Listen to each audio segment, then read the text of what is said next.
Maintenant, on va parler du moment d'inertie. Ça, c'est très intéressant dans le cas d'un corps en rotation, d'un solide ou d'un corps déformable en rotation. Quelle est la définition du moment d'inertie? Si, par exemple, j'ai un axe delta, une particule de masse petit m située à une distance, par exemple, d de cet axe, le moment d'inertie qu'on le note I de la masse m par rapport à delta, de la particule m par rapport à delta, c'est m fois d au carré. C'est la masse fois le carré de la distance. La masse s'exprime en kilogrammes dans le SI, la distance en mètres, ça c'est kilogrammes mètre au carré. Ça c'est le moment d'inertie du quoi? Ça c'est pour une particule. Pour une particule. Maintenant, si on considère par rapport au même axe plusieurs particules, ça c'est delta. On a ici M1, une particule de masse M1 se trouve à une distance de 1 de l'axe. Une particule de masse quoi? M2 se trouve à la distance de 2 du même axe. Et une particule M3 se trouve à la distance quoi? Des 3 de l'axe delta. Alors, à quoi est égal I du système des particules par rapport à delta? C'est la somme des moments d'inertie de chacune des particules par rapport à delta, c'est-à-dire c'est M1 d1 au carré plus M2 d2 au carré plus M3 d3 au carré plus ainsi de suite. Donc, le moment d'inertie s'additionne pour un système. Le moment d'inertie d'un système est égal à la somme des moments d'inertie des éléments du système par rapport au même axe. Maintenant, on va rappeler le moment d'inertie de quelques solides homogènes. Par exemple, on s'intéresse à quoi? Par exemple, c'est un disque, ça c'est l'axe de rotation ou son axe de rotation, il est perpendiculaire au plan du disque et passant par son centre. Si M est la masse du disque et R est son rayon, le moment d'inertie du disque par rapport à l'axe delta, ça c'est à retenir n demi mr carré. n demi mr quoi carré. Si par exemple on considère un cerceau, delta est un axe qui passe par son centre et perpendiculaire à son plan, le cerceau est un solide dont la masse est répartie sur un cercle. On suppose que la masse du cerceau est m, le rayon de ce cerceau est r, le moment d'inertie du cerceau par rapport à delta, c'est m fois rayon au carré. Maintenant, n'oubliez pas, si on change la position de l'axe de rotation, la valeur du moment d'inertie va changer. Ici, si l'axe de rotation est ici, par suite, le moment d'inertie n'est pas mr carré. Ça, c'est expression des moments d'inertie concerne seulement les moments d'inertie de ces deux solides par rapport à un axe passant par son centre et perpendiculaire à leur plan. Maintenant, on va parler du moment d'une force. On utilise le moment pour étudier le mouvement de quoi? De rotation d'un solide ou d'un corps. OK? Maintenant, c'est quoi le moment d'une force? Si par exemple, on considère un axe delta perpendiculaire au plan où il existe une force F. Ça, c'est quoi l'axe delta? La force F se trouve dans un plan perpendiculaire à l'axe delta. Quel est par définition le moment de la force par rapport à l'axe de rotation delta? C'est l'intensité de la force fois la distance entre l'axe de rotation et la force F. Cette distance, c'est la perpendiculaire commune entre la ligne d'action de F et l'axe delta. Ça, c'est D.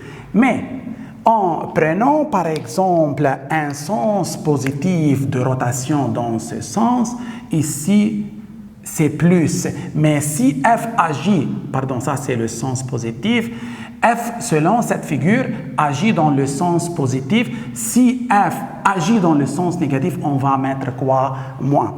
Quelle est l'unité du moment de la force par rapport dans le système international? Ça, c'est en mètres, ça, c'est en newton, ça, c'est newton-mètre. Ça, c'est le moment d'une force par rapport à l'axe de rotation. Maintenant, dans la plupart des exercices, on considère delta perpendiculaire au plan du tableau, comme ça par exemple, comme ça c'est delta, est perpendiculaire au plan du tableau, et on demande de calculer par exemple le moment de cette force qui agit par exemple sur un solide donné. On va considérer ça comme sens positif. Ça aussi est le moment, par exemple, de cette force F'. Ça, c'est F. Maintenant, comment je peux déterminer les expressions de chacun des moments de ces forces par rapport à delta? Qu'est-ce qu'on écrit? Tout d'abord, je commence par F. Le moment de F par rapport à delta, c'est F fois la distance entre les lignes d'action de delta et F. Delta, c'est comment? C'est comme ça. Ça, c'est F. Quelle est la ligne d'action maintenant quelle est maintenant la distance entre delta et la ligne d'action de F? On abaisse la perpendiculaire, c'est tout simplement ça. Ça, c'est D. Ça, si je note ça O, alors ça, c'est H. D, c'est quoi? C'est OH. D, c'est OH. Maintenant, cette force est capable de tourner le solide dans le sens positif. Remarquons, ça c'est l'axe de rotation, ça c'est le solide. Lorsqu'on agit sur ce solide par la force F, le solide tourne dans quel sens? Dans le sens négatif. Pour cela, je veux mettre ici moins et moins. Ça c'est le moment de F par rapport à delta. Le moment dans ce cas, a une valeur quoi? Négative. Maintenant, pour la force F'. Pour la force F', le moment de F' par rapport à delta, c'est F' fois D'. D' est la distance entre la ligne d'action de F' et quoi? Et delta. Maintenant, qu'est-ce que je veux faire? On va prolonger ça. Ça, c'est delta. On abaisse la perpendiculaire de delta à la ligne d'action de la force F. OK, remarquons, ça, c'est la distance entre delta et F'. On va le noter H'. Ça, ici, l'axe de rotation. Maintenant, qu'est-ce qu'on écrit? F' fois OH'. Mais, remarquons bien, si on agit sur le solide, en ce point, par la force F', je constate que le solide va tourner dans ce sens, c'est-à-dire dans quel sens? Dans le sens positif. Et par suite, moment de F' par rapport à delta, c'est F' fois OH'. Maintenant, on va parler de la loi de Hooke. La loi de Hooke donne la relation entre la tension d'un ressort et son allongement. Maintenant, je veux considérer par exemple ici un ressort. Ça, c'est L0, c'est-à-dire sa longueur à vide, c'est-à-dire sa longueur lorsqu'il n'est ni comprimé ni dilaté, ou c'est sa longueur lorsqu'il n'est soumis à aucune action extérieure. Maintenant, lorsqu'on tire par l'extrémité vers le bas, le ressort se dilate. Sa longueur maintenant est quoi? Et L est la longueur du ressort. On peut l'appeler aussi longueur finale du ressort. L0, c'est la longueur initiale du ressort ou la longueur du vide, ou la longueur du ressort à vide. Ça, c'est la longueur du ressort ou la longueur finale du ressort. Maintenant, le ressort est maintenant dilaté de combien de cette distance. La variation de la longueur du ressort, c'est delta L égale L final moins L initial. Maintenant, on a agi sur le ressort vers le bas, le ressort change sa longueur, il se dilate. Pendant cette dilatation, une force apparaît ou est exercée par le ressort, c'est sa tension. La tension, lorsque je dilate le ressort vers le bas, je constate qu'une force s'exerce vers le haut par le ressort. Cette force exercée par le ressort s'appelle tension du ressort. Plus la dilatation du ressort est grande, plus la tension du ressort est grande. Quelle relation existe-t-elle entre la dilatation du ressort et la valeur de cette tension?